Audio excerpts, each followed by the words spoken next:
Well, hello everybody and welcome to another Weather Wednesday. We have a special edition here because I have a special guest. Joining me today is Chief Meteorologist Matt Meister from Fox 21 here in Colorado Springs. And thank you for joining us. I know you're a busy guy. Well, I'm always honored to help you in the Space Foundation. You guys do such great work, and I am happy to be a part of it. And so this sounds like it's going to be pretty fun. Yeah, I hope that we have a little bit of fun here. And I encourage you guys, too, if you have any questions or if you have any vocabulary words that you want to have defined, reach out to us on our Facebook page or Instagram or Twitter. So without further ado, let's start talking about some of the weather concepts that you probably hear a lot. Okay. First off, I think it's most important to define what is the difference between weather and climate. It's a great place to start. So I'll answer this in two ways. I'm a big believer when you're talking to a group of people in what I do every day in a television broadcast that don't necessarily have a science background, to use analogies that people can sort of relate to from day-to-day life. So I'll answer this two ways. One is when you look out the window and you see what's happening, like right now, that's weather. Weather over time is climate. So if we think about it the other way, is climate is what you would expect on a daily basis if you had no information, but weather is what you get. So obviously, weather on a day-to-day basis changes. The average over time is climate. So I'm going to go a little off script here because I want to know, as a meteorologist and as a weather forecaster, how often do you delve into climate versus weather? Well, that's a good question, because there is a difference between a meteorologist and a climatologist. Okay. So what I do in terms of forecasting, I usually tell people I focus on right now to about 10 days out. Right? Okay. That's kind of the meteorologist. What's the immediate weather that is coming?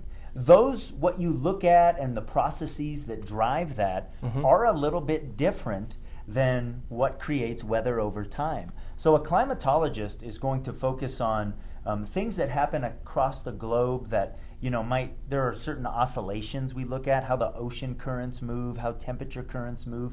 Those tend to respond over seasons or years and other systems in the atmosphere, in the Earth sort of system. Whereas what I'm looking at are jet streams that will change quite a bit over a day or two. And so there is some connection between the two, but they're not exactly the same thing. You're looking very fine, closer fine in. detail, and down to street level in a lot of cases, whereas climatologists tend to look on a hemispheric or global scale. Yeah. So right now we're kind of experiencing our winter season here in Colorado Springs, and a term that I've heard few years ago was this term called polar vortex. What is a polar vortex, and does it affect us here in the United States? So here's what's funny about those kinds of terms, right? There's another one I think we're going to talk about a little bit later on that, as a meteorologist, we've been aware of them the whole time. Right. But one of these terms will show up in a newsroom presentation from their meteorologist or in a National Weather Service forecast discussion or something.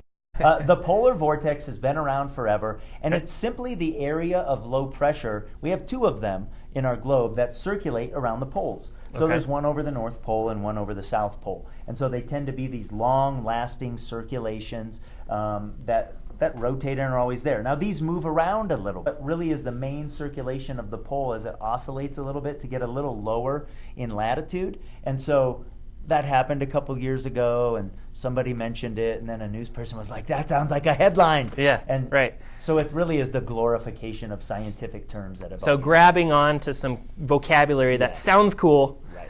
Another one that sounds cool, bomb cyclone. Yes. So what is a bomb cyclone, and does it really cause damage? Yeah, so we refer to it really in terms of the vernacular we use most of the time isn't bomb cyclone, it's bombogenesis. That's a cool word, well, too. Which is also a cool one, right? And so, but the bomb portion of it means a rapid intensification of a storm. And there is a classification of it, and I have to remember off the top of my head.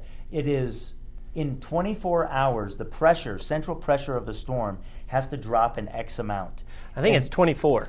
24 millibars in 24 hours. Yep. Okay. So when that happens, you have this rapid intensification of a cyclone, a storm system in the mid-latitudes of the atmosphere, that when they're intensifying that fast, usually drives precipitation that falls at an intense rate. So they often do have some high-impact weather with them, and is obviously why they're of note meteorologists. Have you seen any recently? Well, we had one last year in March in the high plains of the United States. So kind of came out of eastern Colorado. That's really where the bombing out happened. So these storms clear the Rocky Mountains, and they kind of get chunked up as they come through the mountains, but they hit the plains of eastern Colorado or western Kansas, and all of a sudden they have a new moisture source from the Gulf of Mexico. And so that creates pressure differences in the cyclones and allows them to go into an intensification phase. And when the temperature and moisture structure in them are right, it happens very rapidly like it did. So you need those ingredients in order for it to really bomb out. Yes, and oftentimes you don't have them at the sort of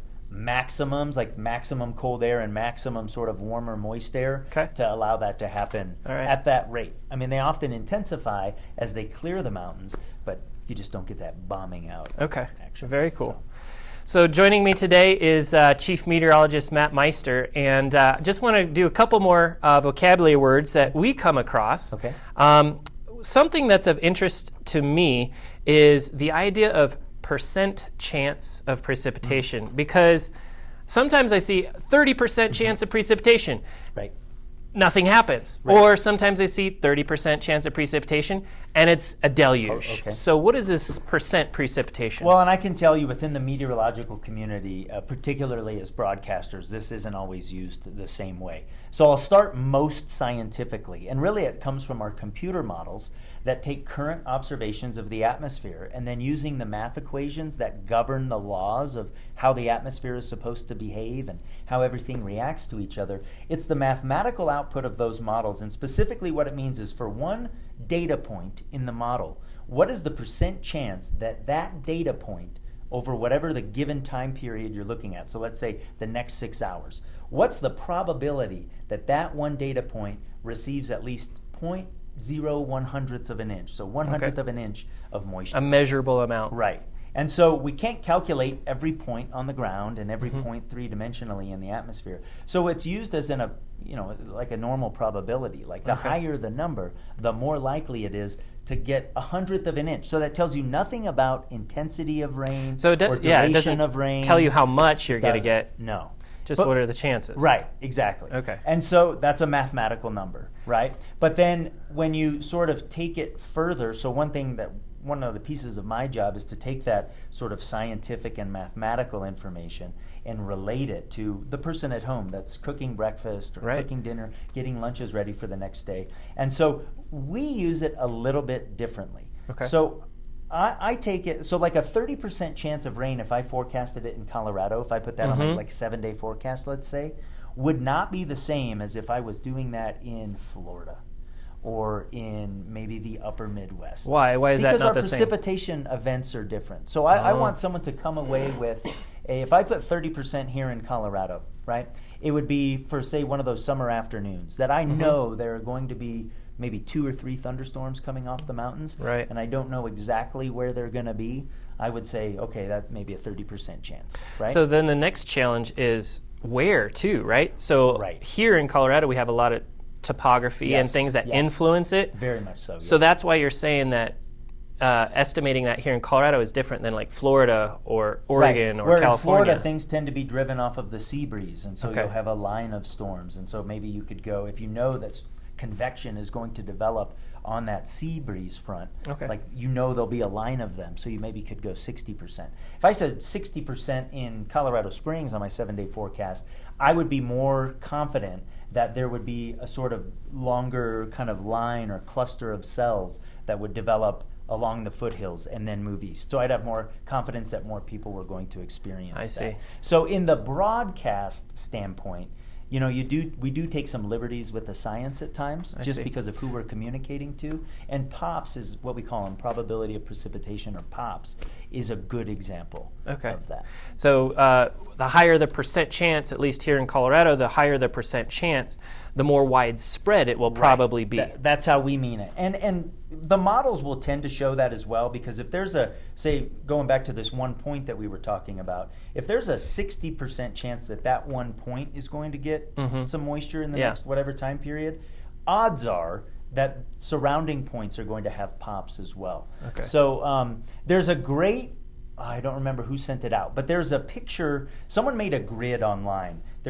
So it says pops from like 10, 20, 30, 40, all the way to 100, right? And then there were 10 scenarios for each pop percentage, and it said this is what radar might look like. And it was really great, because like the 50% chance like had one little blob on one of them, and then by the time it got to the fifth likelihood, everybody was getting rain, but then 5 of them there was nothing. So it doesn't mean that the exact same thing is going to happen even when you put out the same pop. Sounds good. So it's, easily when you get to weather, it can get super complicated, super fast, but I thought that was a really good explanation of it, and we're going to show that to you. So. Yeah, and I think we have, we'll be able to show some graphics with this too, so we'll throw that up there for our viewers here.